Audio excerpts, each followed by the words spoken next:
মুর্শিদাবাদ ও নদিয়ায় ৩০-৪০ কিমি বেগে বইবে ঝোড়ো হাওয়া। বিগত দিনের তুলনায় অনেকখানি পরিবর্তন হয়েছে আবহাওয়ার। বেশ মনোরম প্রাকৃতিক রূপ ফুটে উঠছে সর্বত্র। ভোরের দিকে হালকা শিরশিরানি অনুভূতি হচ্ছে। বেলা বাড়তেই চড়ছে তাপমাত্রা। জেলা পুরুলিয়াতেও দেখা যাচ্ছে একই পরিবেশ। ভোরের দিকে হালকা মেঘ থাকলেও বেলা গড়াতেই বাড়ছে তাপমাত্রার পাল্লা দিয়ে ওঠানামা করছে তাপমাত্রার। এই দিন পুরুলিয়ার সর্বোচ্চ তাপমাত্রার পারদ থাকতে পারে ৩৫ ডিগ্রি সেলসিয়াস ও সর্বনিম্ন তাপমাত্রার পারদ থাকতে পারে ১৬ ডিগ্রি সেলসিয়াস বলে জানা গিয়েছে হাওয়া অফিস সূত্রে।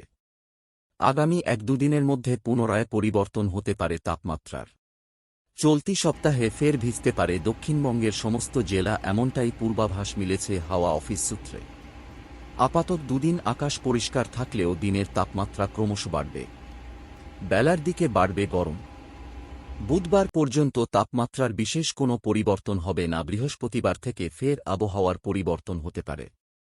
বজ্রবিদ্যুৎ সহ বৃষ্টিপাতের সম্ভাবনা রয়েছে রাজ্যের অধিকাংশ জেলায়। টানা দুদিন বৃষ্টি চলবে।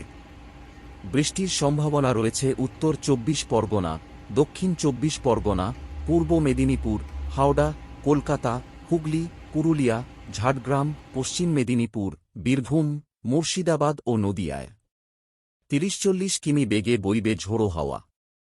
শনিবার থেকে ফের আবহাওয়ার পরিবর্তন হতে পারে। আপাতত বৃষ্টির সম্ভাবনা নেই উত্তরের জেলাগুলিতে। তাপমাত্রা সামান্য বাড়তে পারে। উত্তরবঙ্গের জেলাগুলিতে আবহাওয়া শুকনোই থাকবে। এই মুহূর্তে উত্তরবঙ্গে তেমন বৃষ্টির সম্ভাবনা নেই। কিছুটা স্বস্তিতে রয়েছে উত্তরের মানুষেরা। বসন্তের মরশুম আপাত উপভোগ করতে পারছে দক্ষিণের জেলাগুলি। তাপমাত্রার বিশেষ পরিবর্তন এই মুহূর্তে হচ্ছে না। তবে আগামী ১ থেকে ২ দিনের মধ্যে আরও এক দফা বৃষ্টি